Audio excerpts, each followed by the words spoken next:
Ma,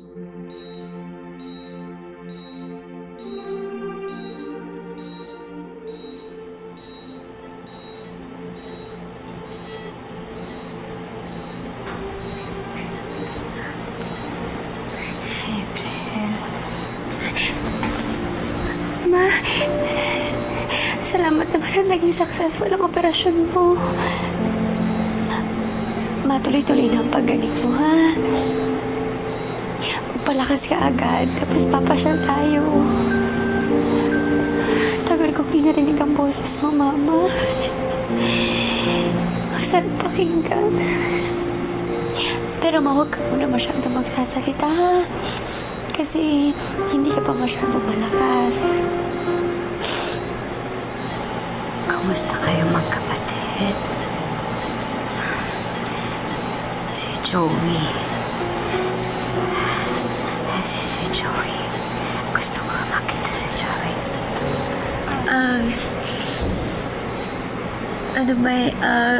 May inasikaso lang po si Joey, Ma. Bukas na po siya pupunta dito. Huwag niyo na muna po isipin yan, Mama. Alam mo, April, kung saan kayo pareho ni Joey na hindi magaling, sa pagsisinungaling, dahil pinalaki ko kayong matapat.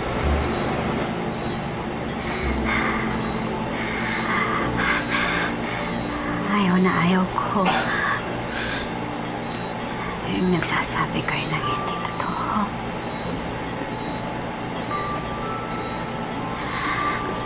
Nasaan ang kapatid mo? Nasaan si Joey? Nasaan ang kapatid mo? Huwag mo na muna isipin yun. Kaka-opera mo lang.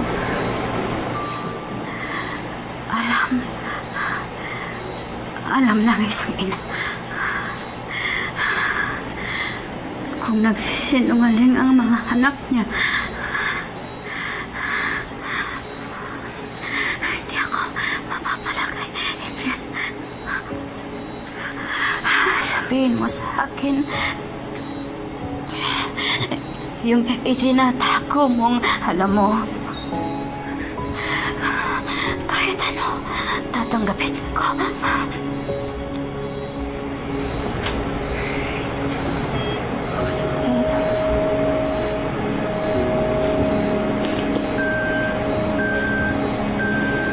Wala si Joey.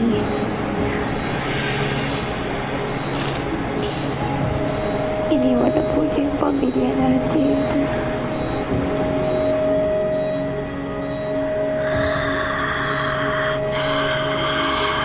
Ano sinasabi mo, April? Hindi totoo yan. Hindi magagawa. Joey yan.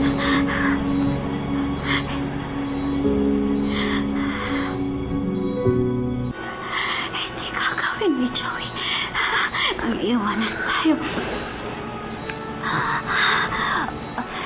Ang hirap ng pinagdaanan namin. Hindi siya susuko. Hindi susuko si Joey sa kahit anong laban.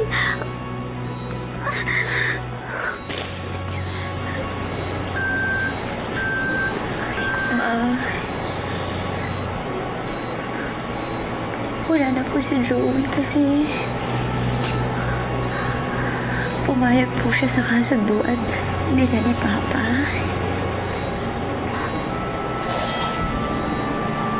Hindi daw po kayo ipapagamot ni Papa kung magpapakita pa sa atin si Joey. Kaya po siya umalis. Para po sa inyo, Mama, pasensya na po. Wala po po nagawa. Hindi ko po siya napigilan.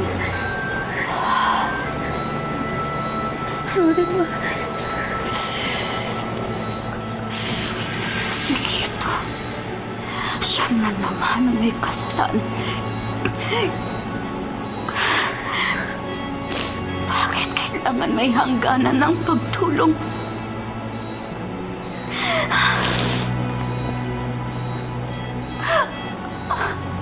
Talaga bang ayaw niya maging maligaya tayong mag-iina? Ma... Sundulan na ba talaga ang kasamaan ng ama mo? Napakawalang hiya ng taong yan! Ma... Hindi makakabuti sa'yo kung magiging emosyonal ka. Huwag mo na isipin yan, ha? Huwag ka na umiyak. Hindi ako kakaling. Hindi ako kakaling, Mabel. Hanggat wala si Joey. Hanapin mo siya na. Hanapin mo siya. Pag nakita ka, pag gumaling-galing ako, tatakas tayo. Ilalayo ko kayo sa walang kwenta niyong ama. Ano? Tatakas na naman kayo.